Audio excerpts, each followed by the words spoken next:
صدارت میں رین emergency relief اور ریسکیو کے حوالے سے منعقدہ اجلاس میں صوبے کے آفت زدہ اضلاع میں امدادی اور بحالی کے کاموں کو انتظامیہ، پاک فوج اور فلاحی اداروں کے ساتھ مل کر جنگی بنیادوں پر کرنے کی حکمت عملی ترتیب دی گئی۔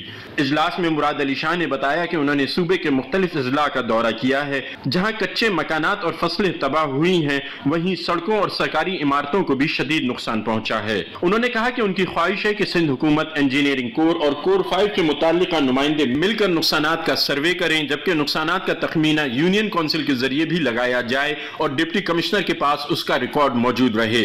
وزیر اعلیٰ نے کہا کہ پی ڈی اے میں سندھ نے 1,86,000 خیموں کا آرڈر دیا ہے جس کی خریداری میں کور 5 مدد کرے گی اور سندھ حکومت فنڈز فراہم کرے گی۔ وزیر اعلیٰ نے کہا کہ ہم ٹینٹ سٹی بھی بنائیں گے جہاں کھانے پینے کی سہولیات کے ساتھ ساتھ متاثرین کو مکمل بحالی تک ہر قسم کی سہولیات فراہم کرنے کی کوشش کی جائے گی۔ دوسری جانب حیدرآباد، نواب شاہ، کشمور اور دیگر چند مقامات پر ہلکی بارش ہوئی، تاہم گزشتہ دنوں کی شدید بارشوں کے باعث نشیبی علاقے اب بھی زیر آب ہیں جس سے لوگوں کو مشکلات کا سامنا ہے اور لوگ امداد کے منتظر ہیں۔ شدید سیلابی صورتحال سے تیار فصلیں تباہ ہوئی ہیں اور پھلوں کے باغات کو بھی شدید نقصان پہنچا ہے۔ دریائے سندھ کے گڈو اور سکھر بیراج کے مقام پر سیلابی پانی کا دباؤ برقرار ہے جس سے پنو عاقل کے کچے کے مختلف علاقے زیر آب آ چکے ہیں۔ پاک فوج، صوبائی انتظامیہ، این ڈی ایم اے، فلاحی ادارے کی جانب سے متاثرین کی امداد کا سلسلہ صوبے بھر میں جاری ہے۔ صوبائی وزیر اطلاع شرجیل انعام میمن نے تعلقہ دیہی میں مختلف کیمپس کا دورہ کیا اور متاثرین کو دی جانے والی سہولتوں کا جائزہ لیا۔ انہوں نے کہا کہ حکومت بارش متاثرین کو تنہا نہیں چھوڑے گی۔ اور یہ بات صرف سندھ حکومت کی نہیں ہے، یہ بات ہے تمام صوبائی حکومتوں کی، یہ بات ہے وفاقی حکومت کی، یہ بات ہے تمام اداروں کی۔ تنہا نہیں چھوڑیں گے، مل کر کام کریں گے، آگے بڑھیں گے، فیسیلیٹیٹ کریں گے، لیکن ایٹ دا سیم ٹائم یہ ضرور کہا جا رہا ہے تعاون سے چلیں گے، آپ کے تعاون سے۔ میں آپ سے مخاطب ہوں، اپنے سننے والوں سے، عوام سے، کہ آپ کے تعاون سے، ہمارے تعاون سے چلیں گے، چونکہ اس وقت ہم سب کے تعاون کی سب سے زیادہ ضرورت ہے۔ اور اس میں جب ہم ڈونیشنز کی کرتے ہیں تو وزیر اعظم پاکستان میاں محمد شہباز شریف صاحب کی اپیل پر سیلاب متاثرین کے لیے بین الاقوامی تنظیم اور مالی اداروں کی $50 کروڑ سے زائد کی فوری امداد کا اعلان جو ہے وہ کر دیا گیا ہے، اور یہ امداد اب ظاہر ہے جتنا جلدی پہنچے متاثرین تک اتنا اہم ہے۔ بالکل شعیب، یہ بہت امپورٹنٹ ہے کہ یہ امداد فوری طور پہ پہنچ جانی چاہیے، اور فلڈ ریلیف کیش پروگرام جو ہے اس کے تحت ہر خاندان کو 25,000 روپے دیے جا رہے ہیں فوری طور پر، کیونکہ اتنی بڑی آبادی ہے، ہر بندے کو پیسے چاہیے، فیسیلیٹیشن چاہیے، تو 25,000 انیشل اماؤنٹ رکھی گئی ہے۔ اس کے علاوہ ایک کمیٹی بھی بنائی گئی ہے جو کہ نقصانات کا تخمینہ لگا رہی ہے۔ اس کے علاوہ وہ لوگ جن کی فیملیز میں ڈیتھ ہوئی ہیں، جن کے گھر بار تباہ ہو گئے ہیں، ان کے لیے 10 لاکھ روپے فی خاندان تک کے بھی پروگرامز ہیں، اور وہ ظاہرہ اسٹیمیشن کے بعد سارا فیصلہ ہوگا کہ کس خاندان کو کس طرح سے رقم کی منتقلی ہوگی، لیکن صوبوں کو وفاق امداد دے چکا ہے، اور انٹرنیشنل آرگنائزیشنز کے جیسے آپ نے ذکر کیا تو وہ بھی جو ہی آئے گی تو وہ منتقل ہوتی جائے گی متعلقہ علاقوں تک، صوبوں تک۔ اسی ہفتے میں امداد کی جو منتقلی ہے اس کو یقینی بنایا جا رہا ہے۔ وزیر اعظم محمد شہباز شریف نے سیلاب زدگان کی مدد کے لیے انٹرنیشنل پارٹنرز کے ساتھ اقتصادی امور ڈویژن میں ایک اجلاس کی صدارت بھی کی ہے، اور انہوں نے کہا ہے کہ مشکل معاشی صورتحال میں ہونے کے باوجود فلڈ ریلیف کیش پروگرام شروع کر رہے ہیں تاکہ ترجیحی بنیادوں پر سیلاب سے متاثرہ جو لوگ ہیں ان کے ریسکیو کے لیے، ریلیف کے لیے آپریشن کو مکمل کیا جا سکے، تاکہ جو مالی معاملات ہیں ملک کے وہ تو ظاہر ہے ساتھ ساتھ چلتے رہتے ہیں، کبھی مشکل بھی آتی ہے، کبھی ریلیف بھی ملتا ہے، IMF کے ساتھ ہماری ڈیلنگز بھی چل رہی ہیں، لیکن یہ فوری کرنے کے کام ہے، یہ ہمیں کہیں سے پیسے بچا کے بھی کرنا پڑے تو ہر صورت کرنا پڑے گا، کیونکہ جس حالت زار کا ہم ذکر کر رہے ہیں پروگرام کے شروع سے لے کے اب تک جو ہم بات کر رہے ہیں وہ پیسوں کے بغیر ممکن نہیں ہے۔ ہر خاندان کو پیسے چاہیے، ہر فرد کو پیسے چاہیے، کیونکہ اب بہت مشکل صورت ہے۔ اور اس میں ہم یہ دیکھیں کہ ایگزامپل جو سیٹ کی جا رہی ہیں یہ بھی اس وقت بہت اہم ہے۔ فار ایگزامپل وفاقی کابینہ کی اگر میں بات کروں تو وفاقی کابینہ کے جو اراکین ہیں انہوں نے 1 ماہ کی تنخواہ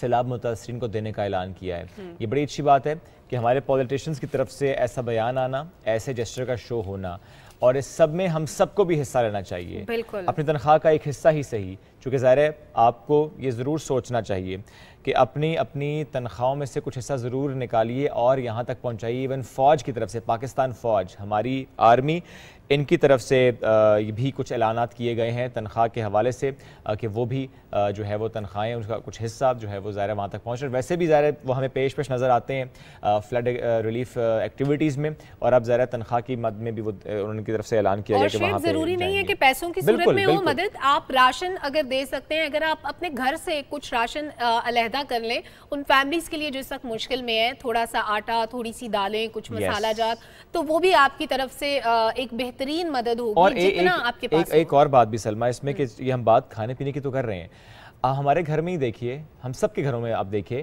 اپنے وارڈروب کھولیے, بہت سے کپڑے ایسے ہوں گے نئے بھی ہوں گے, اس میں کچھ کپڑے ایسے ہوں گے جو آپ نے شاید ایک بار پہنے ہوں, کچھ کپڑے ایسے ہوں گے پیک پڑے ہوں گے, کپڑے آپ نے پہننے بھی شاید نہیں ہیں, وہ ایسے ہی رکھے ہیں. کسی کی مدد کے لیے اگر ہو جائیں تو کیا ہی بات ہے. پلیز اپنی وارڈروبس کھولیے, اپنی کیبنٹس کچن کی کھولیے, بلکہ یوں کہنا چاہیے اپنے دل کھولیے, دل بڑا کیجئے اور دل کھول کر مدد کیجئے. یہ تجارت پتہ ہے آپ کس سے کر رہے ہیں؟ اللہ سے کریں گے, اور جب بات تجارت اللہ سے کرنے کی ہے تو اس کا صلہ اللہ نہیں دینا ہے. اور بہترین مدد شعیب وہ ہے جب آپ یہ سوچ لیں کہ اس کا صلہ ہمیں انسان سے نہیں ملے گا, اگلے بندے سے آپ بدلے کی توقع نہ رکھیں, بس کر دیں جو آپ کر سکتے ہیں. شعیب آپ نے کپڑوں کی بات کی, بالکل یہ بیسک ضرورت ہے. اس کے علاوہ بھی میں کہتی ہوں گھر میں جو ضرورت کی چیزیں جو آپ کو لگتا ہے کہ یہ گھر میں ریکوائرڈ ہے, ایون ایک صابن بھی چھوٹا سا اگر آپ کو لگتا ہے کہ یہ ضروری ہے اور گھر میں موجود ہے, تو آپ ان لوگوں کی مدد کے لیے دے دیجئے. یہ بھی آپ کی طرف سے صدقہ ہوگا, یہ بھی آپ کی طرف سے مدد ہوگی. چھوٹی سی جو کر سکتے ہیں کریں. اپنے بچوں کا ایک چپس کا پیکٹ, اگر آپ کے بچے دن میں 2 پیکٹ کھا رہے ہیں, ایک پیکٹ آپ سپیئر کر کے ان بچوں کے لیے بھجوا دیں گے تو کیا. بلکہ آپ یہ دیکھیں, یہ بچوں کی بھی کتنی لرننگ ہوگی کہ آج کل ہم کیا دیکھتے ہیں, بچے دن میں 1-2 بار بچے کہتے ہیں مارکیٹ جانا ہے, شاپ پر جانا ہے, جیلیز لینی ہے, کینڈیز لینی ہے, آئس کریم کھانی ہے, کچھ بھی ان کی ذرا شوق ہوتا ہے, ان کا دل کرتا ہے, اور ہم بھی ٹھیک ہے جی لے کر چلتے ہیں. کیا ہی اچھا ہو کہ بچوں کو سمجھایا جائے کہ آئیں اس وقت ہم یہ پیسے سیلاب متاثرین کو دیتے ہیں. بچوں کی لرننگ بھی ہو جائے گی, بچے سیکھ بھی پائیں گے کہ واقعی یہ بڑا ضروری ہے.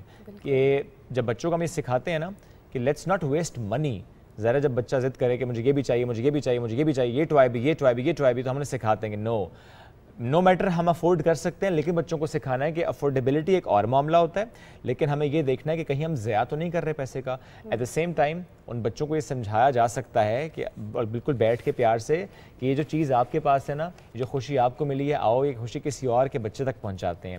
یہی چیز اس کے بچے تک پہنچاتے ہیں جو اس وقت سیلاب زدہ علاقے میں موجود ہے. اور اس سے متعلق وزیر اطلاعات مریم اورنگزیب صاحبہ نے بھی کہا کہ جو غیر معمولی تباہی سے پیدا ہونے والی صورتحال ہے, اس میں ہمیں عوام کی مدد کی بہت زیادہ ضرورت ہے, کیونکہ بہت بڑے پیمانے پر تباہی ہوئی ہے, خطیر رقم اس وقت ریکوائرڈ ہے, اور اس حوالے سے متاثرین کی جو پوری مدد کرنی ہے, اس کے لیے ہمیں اوورسیز پاکستانیوں کی مدد بھی ریکوائرڈ ہے. تو I am speaking for overseas Pakistani as well کہ پلیز پاکستان کی مدد کیجیے. ہم دیکھتے ہیں آپ ہمیشہ پاکستان کی مدد کرتے ہیں, چاہے انویسٹمنٹ پوائنٹ آف ویو سے ہو, چاہے کسی بھی مد میں ہو, لیکن اس وقت زیادہ ضرورت سیلاب متاثرین کو ان علاقوں میں. اس میں یہ بڑی اچھی بات ہے سلمہ کہ ایک ادارہ نہیں, ایک حکومت نہیں, ہم دیکھتے ہیں کہ انڈیویجول ایفرٹس بہت زیادہ ہو رہی ہیں. ہمیں ڈیلی بیسس پہ ہمیں واٹس ایپ اسٹیٹس بھی نظر آ رہے ہیں, گروپس بھی بن رہے ہیں, ہمیں واٹس ایپ کے علاوہ فیس بک پوسٹ بھی نظر آ رہی ہیں کہ اچھا ہم یہاں پہنچ رہے ہیں, ہم یہاں مدد کو جا رہے ہیں, آپ ڈونیشنز پہنچائیے. تو جس کو بھی آپ ڈونیشن پہنچائیں گے, دیکھیں اعتبار سے, بھروسے سے پہنچائیے, وہ انشاءاللہ ڈونیشن وہاں تک جائے گی ضرور. اور میرا خیال ہے کہ وہ لوگ جو یونیورسٹیز میں پڑھتے ہیں, اسٹوڈنٹس ہیں, اس طرح رضاکاروں کو بھی آگے آنا چاہیے, بجائے اس کہ آپ دوسروں پہ ریلائی کریں. آپ خود پہنچیں, ان علاقوں میں پہنچیں جہاں پہ ایکسیس اس وقت مشکل ہے. آپ کو اگر اللہ تعالیٰ نے توفیق دی ہے, ہمت دی ہے, آپ کو ضرور جانا چاہیے. اپنے دوستوں کا ایک گروپ بنائیں, اس گروپ میں آپ کے جو جابز کرنے والے دوست ہیں وہ بھی ہو سکتے ہیں, آپ کے اگر کوئی ڈاکٹر فرینڈ ہے, اگر کوئی ٹیچر فرینڈ ہے, ان کو بھی ساتھ لے کے جائیں. اور جتنی مدد آپ اپنے رشتہ داروں سے, محلے سے, اپنے گھر والوں سے جمع کر سکتے ہیں وہ لے کے ضرور جائیں. اور یہ تو ہم بات کر رہے ہیں کہ پاکستان کے اندر ہم کیا کر رہے ہیں, لیکن جیسے آپ نے انٹرنیشنل آرگنائزیشنز کا بھی ذکر کیا, تو ایک امپورٹنٹ ڈیولپمنٹ یہاں بھی ہوئی ہے سعودی عرب کے ساتھ بات چیت میں بھی, کہ وزیر خارجہ بلاول بھٹو زرداری اور سعودی وزیر خارجہ کے درمیان گفتگو ہوئی, اور اس کے بعد سعودی شاہی فرمان کیا گیا ہے کہ سعودی لوگ جو مقیم ہیں وہاں پہ وہ $1 ارب تک کی سرمایہ کاری کریں پاکستان میں, تاکہ پاکستان اس وقت مشکل معاشی صورتحال سے نکلنے میں کامیاب ہو سکے. مدد کے لیے یہ فیصلہ کیا گیا ہے جو کہ بہت خوش آئند ہے. سعودی عرب کے ساتھ ہمارے قریبی برادرانہ